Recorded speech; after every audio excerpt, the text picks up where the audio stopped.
to you with our program From the Desk to the Editor. We always like to remind you that the Voice and Viewpoint is San Diego's oldest African American publication. And ironically, at this point, I think we are the oldest African American for profit business in San Diego now. And so we are all 89 zip codes, 17 cities, and unincorporated areas in terms of print. But the paper is available online at no cost in its entirety. It's distributed to churches and senior centers and libraries. And so it's kind of hard to miss it. And we're on all social media channels from TikTok to Instagram, X. We're just there doing things. And so we're excited to be this messenger in this age. And I'm joined tonight by Dr. Leonard Thompson III, our partner in this communication venture. And we are just coming off of a strong 66 gala celebration. So Dr. Thompson, I turn it over to you. Well, Dr. Warren, good evening to everyone. We are so excited about what has taken place over last weekend at the gala. When I say first class, it was first class all the way. And I want to salute the city of San Diego and all those that traveled to the city to be a part of the gala. You heard the cry, you heard the rules, you heard that this was going to be a gala of the utmost beauty and elegance. And boy, Dr. Warren, did they come and show out. Everybody just looked good. They sure did. They were all dressed apart. And our 66-year, 13th anniversary gala, and it was a class act. And if you missed it, you can go to YouTube and watch it in its entirety in living color. And it's just a beautiful turnout with people. And it was educational, too, for those who didn't know. And we had a phenomenal what do we call it? Talk back? Yeah, talk back. Yeah, talk back with Freeway Rick Ross, which was just outstanding. Sold out all the books that he brought with him. Everybody loved the presentation, and the food was great. The hors d'oeuvres were outstanding. And the setting was, the ambiance was just second to none. Yeah, let's give a shout out to the gentleman that did the flowers Yes. and the centerpieces. When I tell you, I believe it was Mr. Rackley. What's his Yeah, name? Rackley, Yeah. yes. Him and his team did a wonderful, wonderful job. And what I loved about them, they had a base of their centerpieces, but they were all live flowers. And so as they're putting them together and make sure that they're perfectly laid out, I said, which one is for the main table, the publisher's table? They said, oh, we're getting ready to design a special one for him. Wow. And so on the spot, they came, they were there. And what I always like about it is black businesses supporting black businesses. Yes. Our photographer, Rashad, black-owned business. The caterers have been with us for a very long time. Yes. And we had been working with them. When we look at how we did the tablecloths and all the entire crew for audio visual was all a black-owned business, and collectively working together. Young people were being employed. Yes. You know what I'm saying? And other young people stepped out. Shout out to Samantha and Jira Providers. They brought in some young people to help us to literally pack everything up after it was all over. I couldn't have done it without them, and they just told me to get out the way, and they got everything packed up, and they got back to the office before I did, and put everything away, and just made it a really smooth, very smooth operation. Well, let's send a shout out to our managing editor because she was hosting that night, and I felt like she did an outstanding job navigating through all the different awards and all the things, the protocol and protocol. Well, I am just so very proud of her, and I could just sit there, didn't have to worry about how anything was going, and she had it all under control, and she has the presence to make it work. And so I was talking to someone just before the studio who called me to tell me how much they enjoyed the program and how well we function as a team in terms of getting through it. And so it was just outstanding in so many ways. On time, no delays, no glitches. Kudos to Mandate Record, to what you all did with the setup, with the production, the recording, everything. I mean, just top of the line. Now, I will tell you one of the highlights of the night for me was Sister Margaret, Mother Margaret Terrell. Yes. She had said she didn't want to speak, but boy, when she got on the microphone Yes, and she she started started telling, she did put her hand on her sanctified hips as she said it, and people just went in. They just thought it was the best thing since sliced bread. at 93, and Yeah. not only did she's just super, and the family was there to be supportive of her, and all of those things went so very well. The people that we selected, the bringing in the Greek community and the Motorcycle Alliance, and all of those folks that we just saluted, it was just an outstanding event. And I also have to say that, what I kept hearing over and over again is that they really enjoyed the food. Oh yes. And that cheesecake at the end, I said, boy, if you have diabetes, you better only take a little corner of it because it was decadent chocolate on top and then all that beautiful cheesecake on the bottom. And people literally, normally you see a lot of stuff left behind, but this year you did not Yes, see that. nothing left. Yeah. And that's so important, Dr. Thompson, because this group, they had it scientifically laid out in terms of how many tables and how many people per table and the whole bit. And we didn't have the situation like in the past where some people are on dessert while others are still waiting for their food. Yeah. And everything was flowed. And I told them up front I couldn't eat because I was considered myself working. They had a nice little bag for me to take home with Yeah. the salad and the dinner and the cheesecake Yeah. and all of that. I mean, just hand it over, ready to go. No fight, no struggle. Yeah, and that's the one thing that I love about, the quality of team that we have. One of the things that I share with people that is so important to have long-term relationships, because when you have long-term relationships, not only do you get each other, but you know what to expect at the end. It wasn't like, oh, well, at the end, Doc needs this. No problem, we got you. And everybody literally worked together. If something didn't need to be shifted, Yep. people shifted together.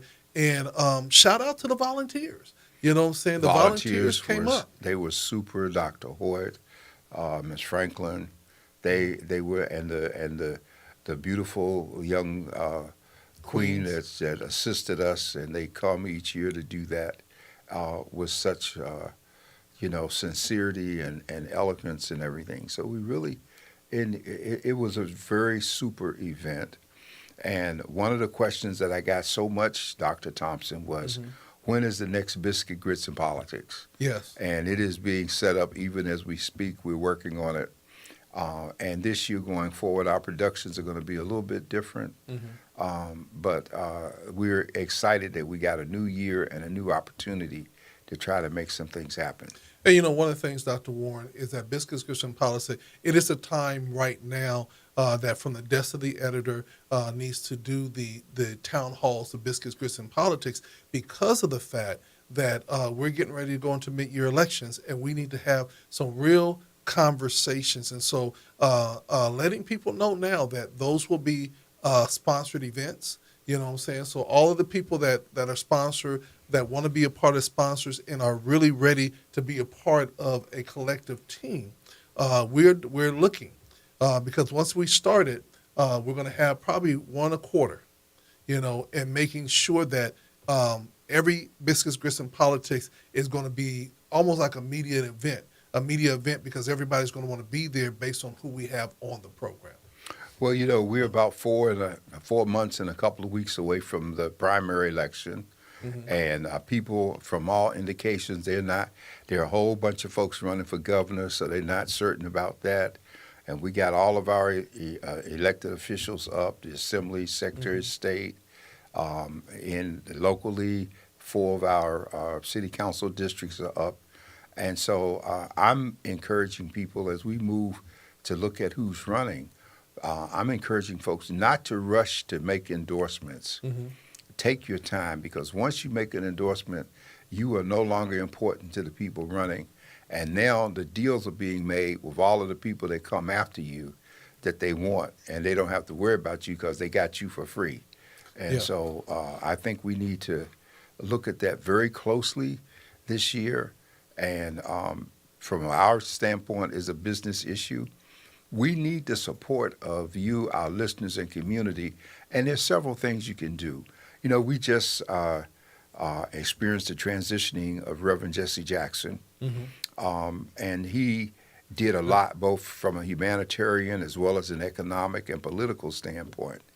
And one of the things that is going to be crucial going forward for us is that since this president and his administration are against diversity, equity, and inclusion, new words for affirmative action, since they are against all of this in terms of what we're doing, we've got to find ways to be more supportive of each other.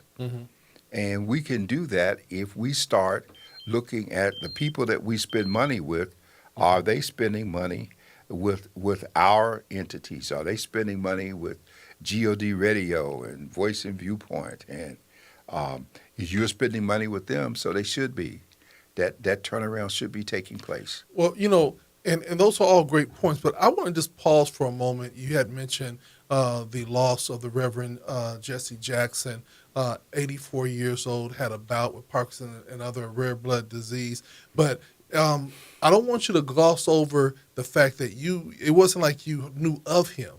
You knew him directly and had relations and all kind of things throughout the many years. Can you just give us just a little bit of background on that and your remembrance of this civil rights leader? A lot of times when we look at it, I want to say this, a lot of times when we look at civil rights leaders, we think of Martin Luther King and Jesse Jackson and the Owls and everything else. But, when I think about it, I think of the Dr. John Warrens, because you were all a part of the civil rights movement also. So if you could just share about the person that you work with. Well, I known Jesse Jackson for over 60 years, 60, going back to when we were both young and chasing events and issues and politics. We had our days. We didn't agree all the time, but we still had a relationship. And of course, one of my big memories for my daughter Chidi is that when she was about 2 years old, and I was with the Reverend Jackson. We took a picture of him holding Chida and kissing her. Always teased her. That was her first kiss, was from Jesse Jackson. And so he was very close to us. We did things in D.C. He was often a supporter of the late Marion Barry as mayor, and I was a part of D.C. politics in those days as well. And even when I would come to San Diego, we often had conversations because people wanted to come out.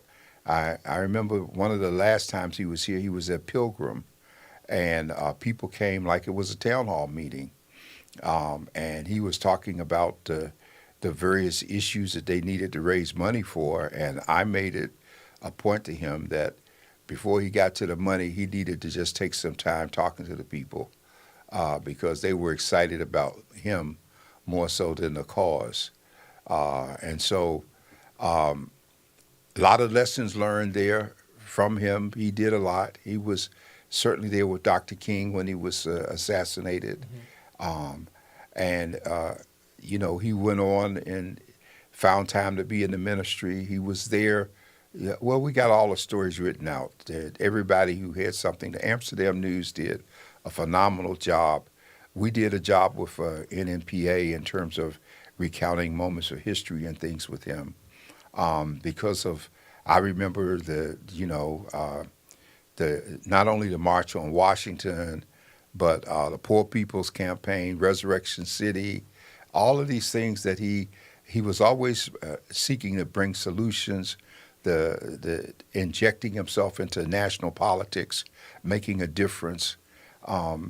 And I think the last time I was with him was about 4 or 5 years ago in Chicago. We had lunch, and we talked about what was happening in terms of the political arena. And it was one of those easy moments where you're just sitting around a table with a few people, reflecting on things. We were talking about the Obama presidency and how people in Chicago saw it and the things the rest of us saw. And probably one of the most telling pictures, because we know he ran twice for president, even as Shirley Chisholm ran once. They were all before their time in terms of injecting color into the race. But one of the most outstanding things was the night that Obama was elected president, and Jackson was there in Chicago, is to see him in the crowd with tears running down his cheeks, okay, his face, because that he didn't make it, but he had helped pave the way for Obama to make it. And so when I think about him and his tears, I also think about Colin Powell, who was in Japan when the election results came in, and he told a story of how he was in his hotel room watching it on, I guess, the computer or whatever, and when he saw that Obama had been confirmed as president, he said he just fell on the floor and on his knees, and he just cried in terms of the experience. And so there's a lot to be learned. It's so symbolic that he died during Black History Month, okay? And it's so significant because here's the real message. All of us in the movement never got along at all times, but we never lost sight of what was important, okay? And Jesse Jackson would tell it like it was. When Ron Brown, whom most of us knew, I knew Ron when he was back there carrying Vern Jordan's briefcase with the Urban League. And when I remember when Ron's funeral took place after he died in Bosnia in that plane crash, the people were talking about how great Ron was and the whole thing. And Jesse got up and said, "Okay, let's stop there before we, before we make Ron a saint, because he wasn't, and everybody didn't love him all the time." So there's a whole bunch of stuff that was going on, Yeah. And those people in those days, they called it, they fussed about whatever needed to be done, but then we still rolled up our sleeves and we worked. And that's something that we can take a lesson from today, because today so many people get mad, stay mad, don't want to come in out the rain to help with what's being done, want to try to do it their way, which is just making everybody happy that doesn't want to see success in the first place. Yeah.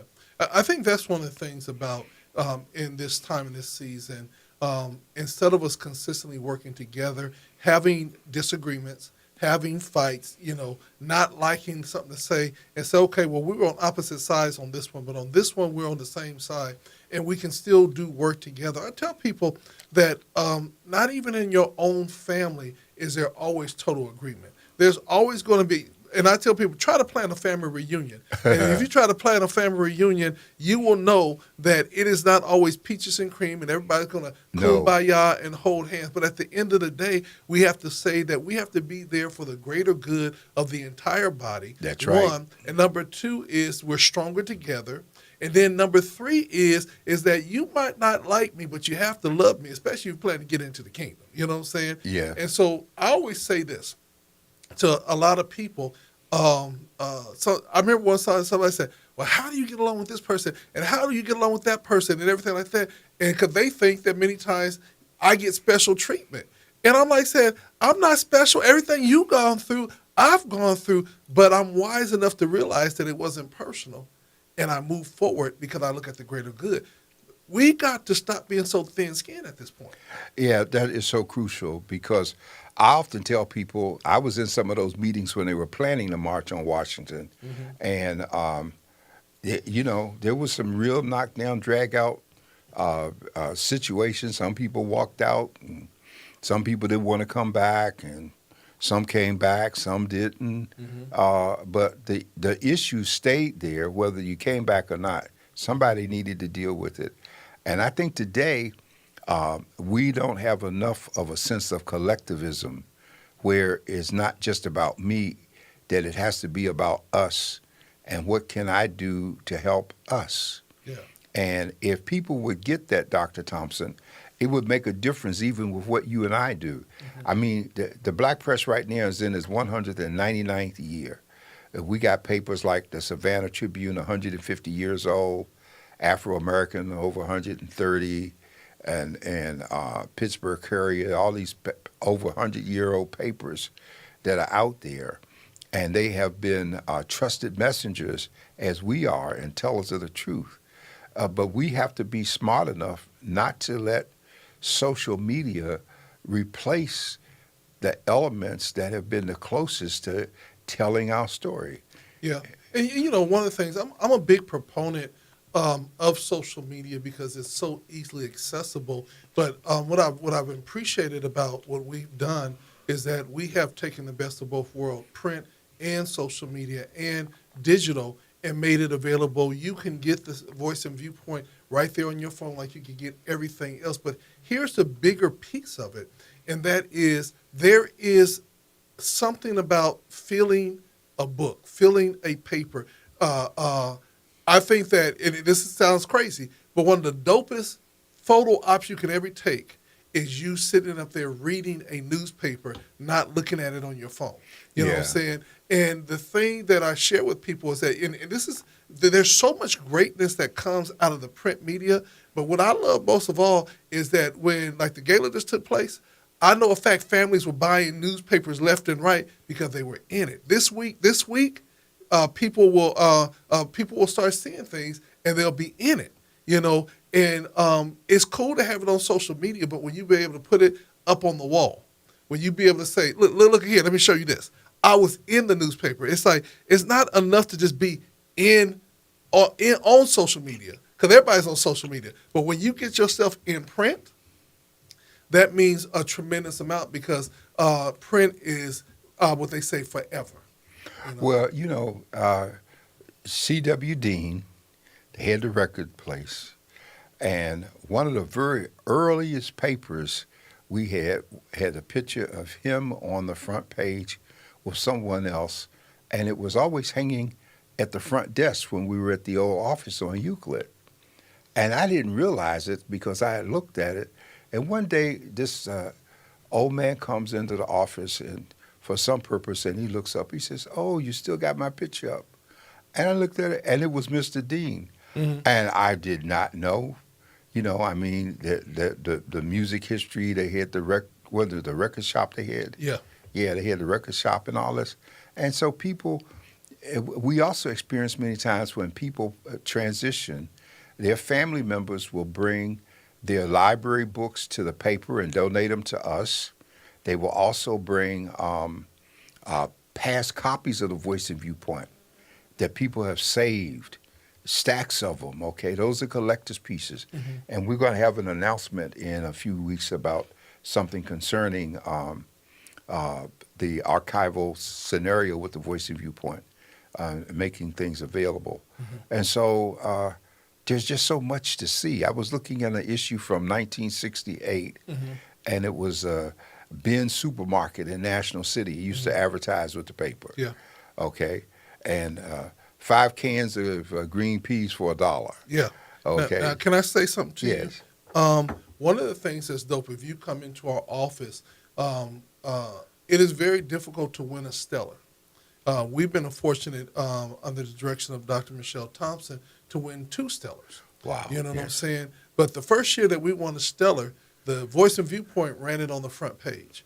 And we immediately made a copy and posted up in our office because it meant something that our hometown newspaper carried that. And this is the powerfulness of what print does. And here's the key. And we can go and we can put stuff on social media and we can have rants and everything else. And it's gone. But my thing is, when you send a letter to the desk of the editor and it actually gets printed, and what happens is, because the newspaper is seen in over 20, 30, 40 countries, it's not just here because, I'm being honest with you. On social media, they want quick bites. Right. They don't want the long whole story. They don't want But details. when they get to newspaper, they can get the whole story. And they're going to read the whole story. Yeah. I remember years ago, this ad that was done, and I can't remember which paper did it. It had a person sitting on a sofa watching television, and it had another person reading the newspaper. And someone knocked at the door. It was like the person reading the paper put the paper down, went to answer the door, and came back and picked up the paper where they were reading.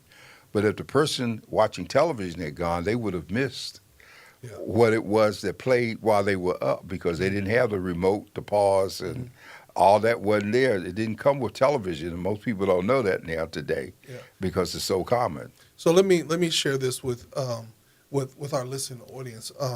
In the music industry, when it first started, everybody had what they call the LP, the extended play, the big album. Yes. You know what I'm saying? And they had the record player.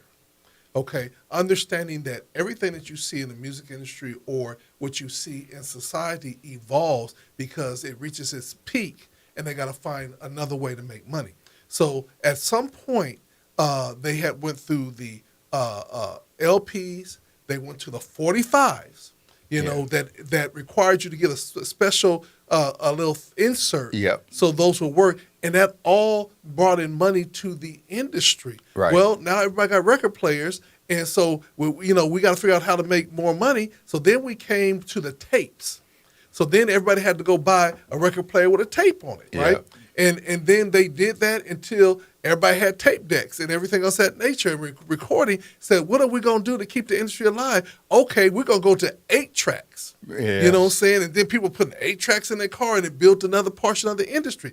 And then all of a sudden it's like, well, what are we going to do? Then they went to CD players. It lasts longer, and it won't skip. And everything else of that nature. And what then? Okay, well, there's too many CDs. Then we went to MP3 players. And now everything is on your phone. Well, check this out, Dr. Warren. And with all the evolving of the music industry, they're now going back to LPs. To LPs, back to the vinyl. And back to that vinyl, Yeah. because there's an authentication or something, a specialness about being able to touch it, to hear the crackling of that music, and realizing that we went from them recording on 2 tracks to recording on 8 tracks to now you can record 300 tracks if you want to and create music. And you know, when what do we call it? The 8-track. I remember the 8-track because I had just purchased a brand new Le Mans Sports Coupe in 1972. And I drove it to Acapulco and back. and I remember driving through Mexico with my 8-track blasting and the air on, and playing Still Waters Run Deep, 4 Tops and all that. It was a big, bulky thing. Yeah. But, you know, it worked at the time. Now you look back at it, it would say, we have what? Yeah, no big old tapes, everything, but it's going to play longer. Find all that stuff anymore, you know. And what I say to that is that we are, even with the newspaper, with all the social media and all the digital print and all the things, those are all good, you know what I'm saying? For me personally, I can't read on the little books, the little digital books. I can't really read that well on. I got to have a hard book, or I have to have printed out or something of that nature. But I encourage people to realize that there is something about the original format. You know, the original format of a paper, put it in your hand. And we are now going back to that. People are not just wanting a digital book. They want the book itself. They do. So I explain to people that people are still going to want newspapers because of the fact that there's a different feel and everything. There's nothing like sitting down, you know, as a businessman with a cup of coffee, a biscuit, in the newspaper. Yeah. And people used to come by and do that. That was a Friday evening thing. Get that paper, get home, and read. I remember Paul Sims used to talk about how he looked forward to getting his paper and his drink in his comfortable chair. Okay, and we keep up with the commentaries. You know, we spend money to maintain Associated Press, CNN, all of those venues that we do. We work hard to pull the news in now from wherever it's taking place, and it's important. And speaking of that, Dr. Thompson, we need to, this is a time when we say a people without a voice cannot be heard, which is a slogan on our paper.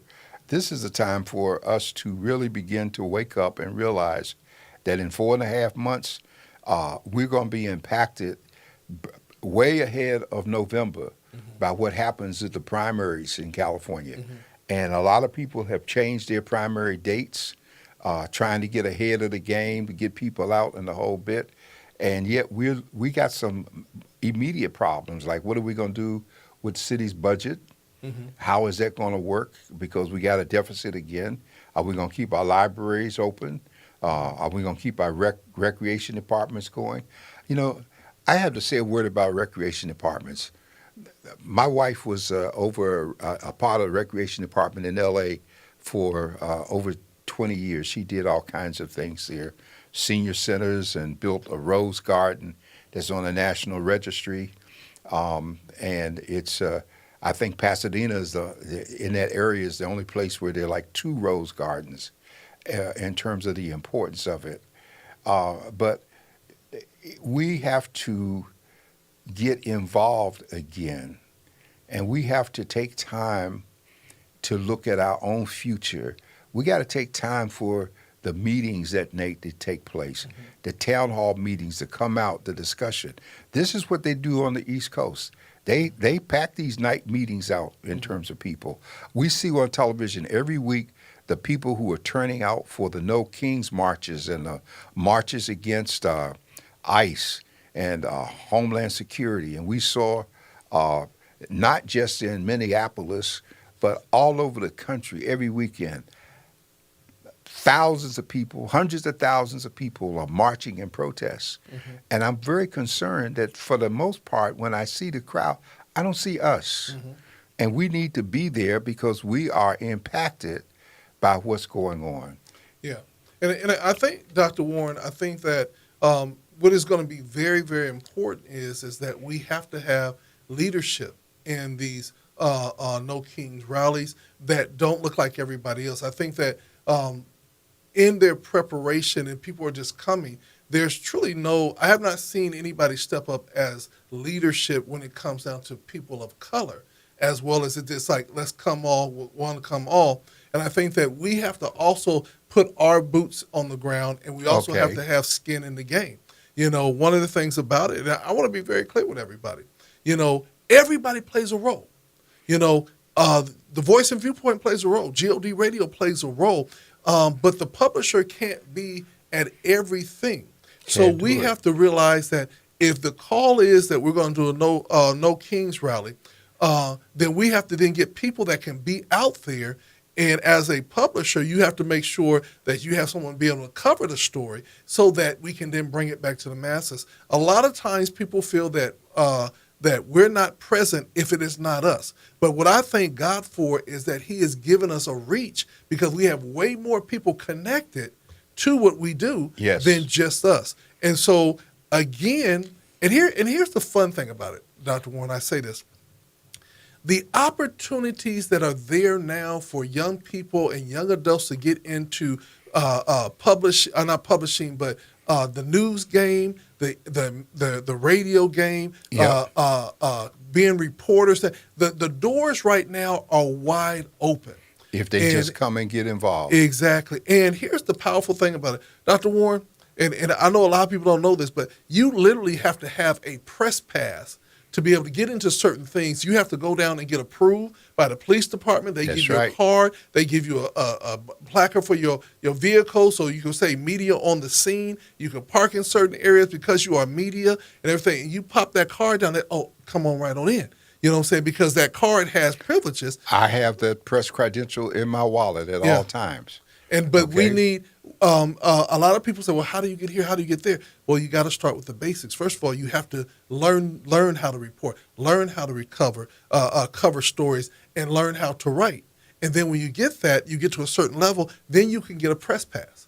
You know what I'm saying? And you get a press pass. Why? Because you're with the press. You can't just go say, I want a press pass. Yeah, because I want to go to the next ball game free. Exactly. It doesn't work that way. So this is the time in the season, just coming off the gala, Dr. Warren, this is a time that we're challenging youth and young adults. Reach out to the newspaper. If you're interested in being a journalist, if you're interested in being a writer, if you're interested in being a photographer, even if you're interested in just the business of the newspaper and want to serve, you will be amazed. And I have to say this, Dr. Warren. Can I tease you about it? Sure. At the gala, I assigned a leader to assist you. You know what I'm saying? Right. And I had to tell the leader, I said, leader, back off a little bit because you are to assist, but you're not supposed to be in the mix with them But this was a leader that leads their organization, but they knew, and when I said you're assigned to Dr. Warren, they got a big smile on their face because they knew at that point they were going to meet every top person in the room. You know what I'm saying? And so one of the things about even coming to the gala is that if you want to meet the power brokers, you have to be with power brokers. And when we relaunched Biscuits, Grits, and Politics, that is designed for everyday folks to be with power brokers and be in rooms that you're never invited to. But because of Biscuits, Grits, and Politics, you are being invited. And I just want to make this observation, too, that because you're in the room, it does not mean that you have to speak. Yeah. Okay? And just sometimes just being in the room. When I'm watching the Balm of Gilead and I see all of those people as the song is being sung, one of the faces that stands out to me is Dorothy Heights. Mm-hmm. Ms. Heights was the president of the National Council of Negro Women. Mm-hmm. And she was a very tall lady. She looked like she was at least 6'2" or 3". Mm-hmm. And she walked with a cane, and she had some difficulty in movement, but she was always very focused, and she was always, the fact that she came in the room on Capitol Hill made a difference in terms of what people thought and how they spoke, because there was a time in the past when we had the Big Six, that all of the major black organizations, Urban League, NAACP, Council of Negro Women, Urban League, CORE, SCLC, we had all of these groups. And when these leaders came together to do things and to confront issues, the system on the other side of the table listened because they realized that the people speaking had credibility, okay? And credibility, young folks, you can't buy credibility. You can't manufacture it. You earn it over a period of time by how you carry yourself and what you do, but most of all, not what you do for yourself, but the reputation you build doing for others. Mm-hmm. And that's where credibility comes. Yeah. And if you follow that, you can't go wrong. Yeah. But I don't know how many people are listening to that part. Well, you know, the thing about it is I believe that you have to keep on saying it and keep on saying it until they believe it. I was very fortunate. Shout out to my uncle, Bishop J. Blake Sr. There were a lot of rooms that I was allowed to go in because he was my uncle. Right. And he said, I could always take you there because you knew how to act. You know, I was seen, and I remember being in Reverend Lockridge's office. And it was a big anniversary. Yeah, it was a big anniversary, and all these preachers were coming, and I had got there early with my uncle, so I was sitting in a chair, you know. And then as these ministers start coming in, and I start seeing that big oblong table being filled up, I got up to give my seat up, and one of the elders said, "No, you're fine." I said, "No, sir. You know, please take my seat." And I went over and sat over in the corner on the floor. Right. You know what I'm saying? And they filled the table. And they filled the table, but I was listening to the conversation. And you were learning. And the thing that I share with people all the time, they say, how do you know so many people? Because I was in the room, and because I was in the room, when I got to an age where I was serving and working, they knew me because I was always in the room. Right. You know what I'm saying? And that's the thing. Then, you know, and the scripture says it's better to be asked up than to be asked down. Yeah. So it's better to give up that seat than to have somebody come and say, why are you sitting there? Who are you? Because they do that. They would do those kind of things, too. Yeah. If they didn't think you belong there, you know, they weren't going to be bashful. Yeah. And one of the things that I'm sharing with young people today, you will learn more. Like I said, I literally learned more carrying briefcases and serving pastors than I would have ever learned trying to go my direction myself. And, you know, I shout out these young people all the time, especially in the organization, our organization. Literally, the things that we are seeing is because we have some young people that don't mind being of service, but also realizing that we're in the room. We want you to be in the room, but you have to learn how to handle the room. And I tell people that you can't tell old people, "Oh, you done had your day. Just let us handle it. We got it from here." No, if you are smart, I tell people all this. If you would a warrior that has been through many battles, and you get ready to go to battle, you don't keep the warrior at home. You put him in a strategic position. Y'all might have the energy to fight, but he knows how to deal with it. Yeah. And if you learn from that, your strategy is totally different. Elders, and this is the thing, especially in the black community, Dr. Warren, we have to learn how to celebrate, nurture, and lift up our elders and keep them close and not try to put them out the pasture, because we're like one of the only cultures, that does not honor our elders. We don't honor our elders and we don't honor our children. Yeah. And we act like everybody just shows up in between. Mm-hmm. And it's so important what you're saying, because we've encountered it. We've had black men and now black men and black women united since about 2004. Mm-hmm. So on 21 years, okay? And it was a growth experience in terms of reaching out and being inclusive Mm-hmm. with people. But so many people came because they wanted something, Mm-hmm. but the ones who wanted to serve were never as many as the ones who came to be served. Mm-hmm. And so that's the real key, knowing how to do the difference. And here's the thing, and I'll be real with everybody. We all want something, but it's how you go about your want. You know what I'm saying? When you go into a room, if you want nothing more than just be in the room, that's a something. If you want nothing more than at the end of the meeting to be able to meet somebody, you want something. But when you only come, when it's just like this, I'm only going to come when the president is in the room. But if the president is in the room, I'm not going to come, not realizing that what makes the president strong are the people that are around him. And so the people that are going to elevate you and lift you up and teach you are still in the room, That's true. but you're star-studded on the one thing, or fixated on the one thing. And the thing that And you missed an opportunity. Yes. And that is the key in this season, is taking our young people, our young adults, and allowing them to experience all these different levels. Now, Dr. Warren, I'm just going to be straight with you. You've been in places that we could only wish to be. You've been on Capitol Hill. You've been in the presence of all these great people. And the question comes in is, how did a young man from where you come from, be able to get into all of these major places to the point when you walked in, they still knew you, even if you was a young person? Well, I started that journey at 17, and I started it because I was in the recreation department helping kids. And the director, when a call came down for a job on Capitol Hill for a summer gig, they sent me. And so, I've been in the White House. I've been with kings and princes and ambassadors and embassies and the whole bit. But along the way, going to those places, I didn't go to them because I was trying to get there. I ended up there because of relationships that I built with people who were already there, Mm-hmm. and then invited me to come along.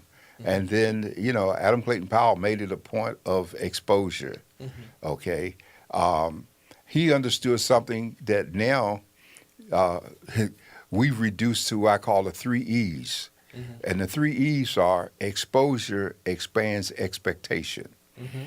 Okay? And so when you are exposed, Mm-hmm. because as an inner city kid from D.C., I was exposed to being with people who were at the heights of their careers while I'm down at the bottom. Mm-hmm. And I'm there so often in just a serving capacity, running a machine or passing out, sitting a meeting up room. But I was smart enough, if I was destined to sit up a meeting room, that when I made a folder for all the people that were at the table, I made a folder for myself away from the table. Mm-hmm. And so I was listening and learning while they were performing. Yeah. And I was self-taught in terms of Mm-hmm. how to function in that environment. Well, And those are the things that you're not going to find in a book. yeah. Okay? Those are the things that you're going to learn at grandma's knee or whatever. You're going to learn the value of respecting people. Mm-hmm. And if you never know who you're talking to. Mm-hmm. And if you're respecting folks, it's amazing who they turn out to be later when they reach back for you because they remember you. Yeah. Now, my one greatest beef with you, because I was never able to, I was almost there, but I was never able to have it take place in my life, is your encounter with Nancy Wilson. You remember that, huh? Yeah. That's what I was so close because I knew her nephew. Yeah. So close, but she passed away before I actually was able to sit in her presence. Let's just, it's Black History Month. Let's just talk about your Nancy Wilson experience. Well, my Nancy Wilson experience was about 55 years ago, because that's about how old the Congressional Black Caucus is. I was there for their first event, the first one that they held. And when they were doing the planning, she had been invited, and she was flying in the BWI on a red eye. And when they start asking who would go to the airport at 5 o'clock in the morning to Baltimore, Washington, meet her, nobody said anything. And I said, I'll go. And I had just got a brand new car. Mm-hmm. It still smelled new. It was a brand new cream chocolate Impala with beige vinyl roof and clean inside. And I went to the airport to pick up Miss Wilson. And so I'm there watching people come off the plane, and I'm looking for this lady because I got this image of her from the cover of the albums and everything.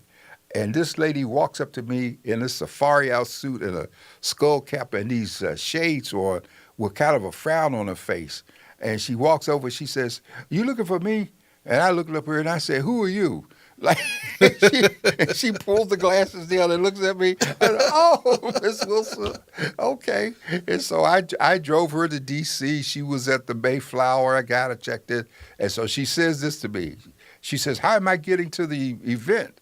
I said, "I'm coming back to pick you up. That's my job, to get you there." She says, "Okay." She says, "Well, if you're going to pick me up, you're going to be my date for the evening," like that. Mm-hmm. And so when I went to the hotel to get her, she came out in this beautiful dress. It looked like the album, looked like she wasn't walking, looked like she was gliding across the floor. Mm-hmm. And I was in a tuxedo and everything. She just came up and took me by the arm and said, "Let's go." And I doubt if my feet touched the floor. And and so that was my Nancy Wilson experience. I never forgot her, and I don't think she ever forgot then, because I talked to her a few times after that. But it's an example of when you volunteer, you don't know what's going to happen. Yeah. When you're there to serve, And it was one of those nights where Ozzie Davis was the keynote speaker, and his theme was, "It's the plan and not the man," because we had lost all these great leaders. And I sat at the table with Michael Jackson. And of course, Michael was a vegetarian. And in those days, the dinner was $2,500 a plate. And they had these beautiful steaks on there. So I says to Michael, I say, "Look, man, I'll make a deal with you." I say, "I give you my salad, you give me your steak." He's okay. So we switched plates. We switched off. But again, when you were having these experiences, and Jesse Jackson was there then, I remember him. Because, we were chasing the parties afterwards, going from place to place, keeping up with the parties, and just doing things that young men do in terms of getting out, having a good time. Wouldn't nobody run down the hall with a Bible in their hand, saying, "Thus saith the Lord." It was just the things that you don't know you're building memories because you're just having experiences. Yeah. And so that's what I encourage. But our people, young people, need to build some good experiences so they can be helpful in later years. Yeah, one of the things that I love, and I know that a lot of people, when they tune into the show, they listen a lot, because this is always classes in session.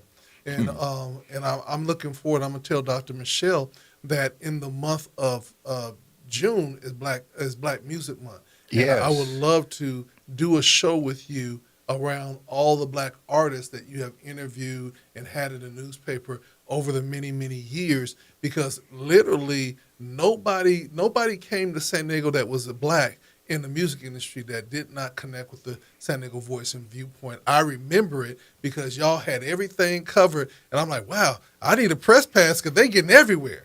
Yeah, well, when God's Property was doing Stomp and everything, we brought them here and had them at the Civic Center.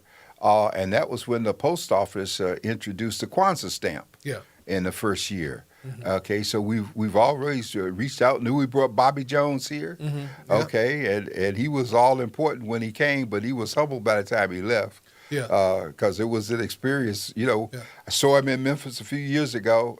I'm sorry, in Nashville, Mm-hmm.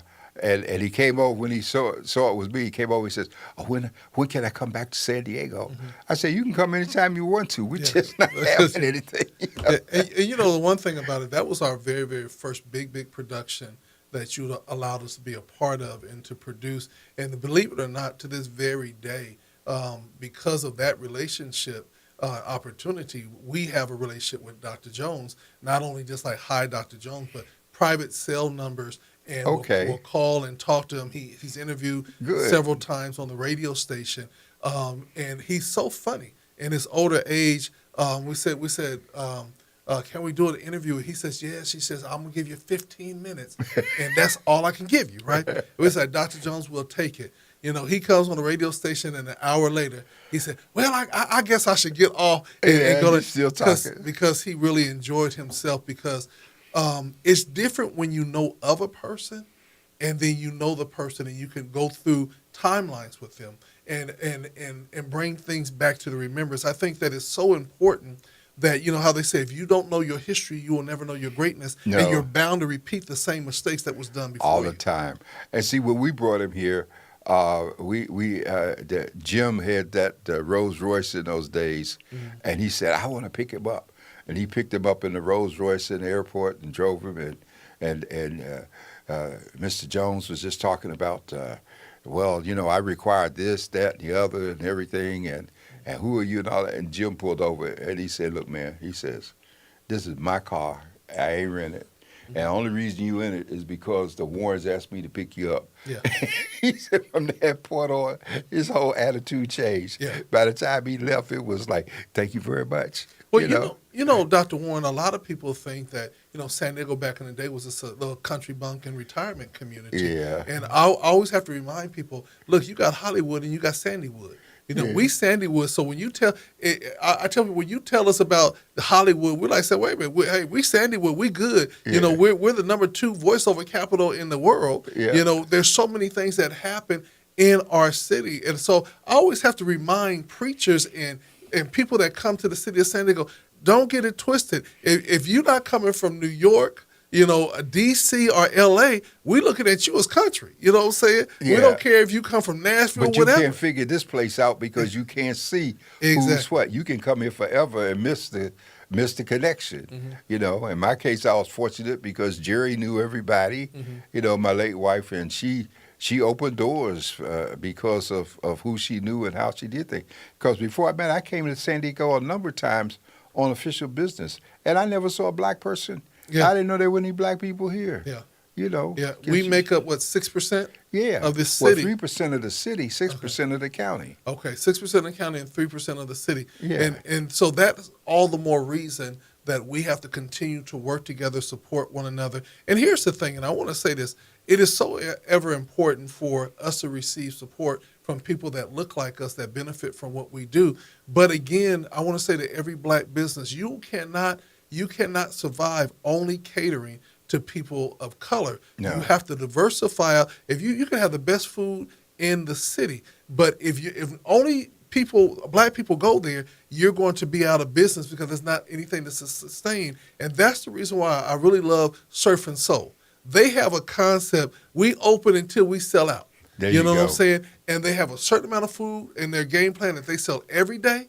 And when it's gone, it's gone. But when you go there, and this is the real thing, there's so many people that call their orders in advance so they don't want to get there and not get it.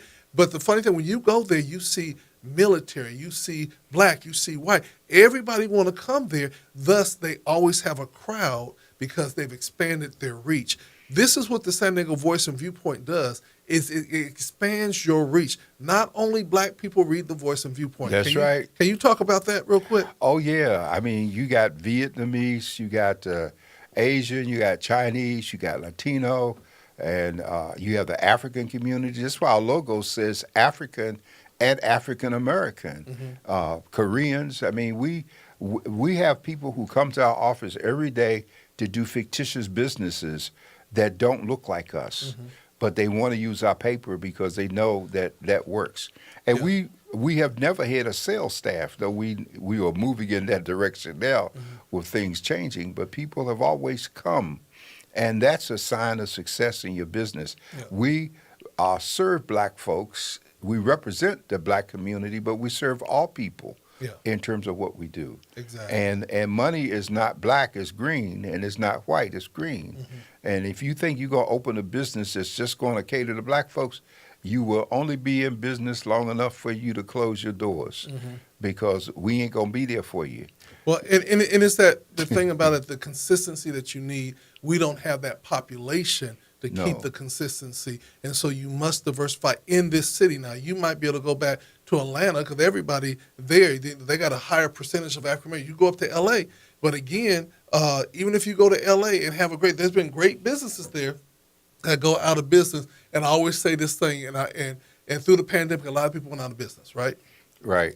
But Dr. Warren, to this very day, I'm asking anybody to share, enlighten me. I didn't see one taco shop go out of business. Oh, no. And so, I've never seen a taco shop close. yeah, so I And would tacos say, have gone up extensively Yeah. in terms of what they cost there. yeah, so I would say that we're always living, we're learning, we're experiencing, but we got to always ask ourselves a question: how are they still surviving? with all the Because they change going on? support each other. Yeah. And if you think of grocery stores or something, instead of Vaughn's and Albertsons, just go to Northgate, Gonzalez, and Super 8. Yeah. And you will see a supply of food and inventory and delicacies that you would not find in any of those other stores that you thought were so well stocked. You ain't gonna find them neck bones and all the things that oxtails, the big meaty ones. You got to go to where they understand it because they eat it. And when I want to buy meats, whether it's prime ribs or whatever it is, neck bones, I go to one of my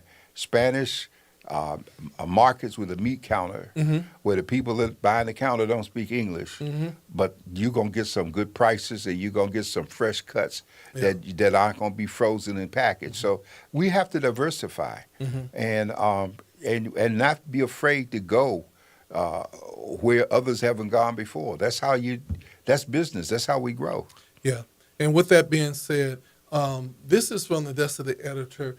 Dr. Warren, kudos on where we're going. You have been in this race for a very, very long time.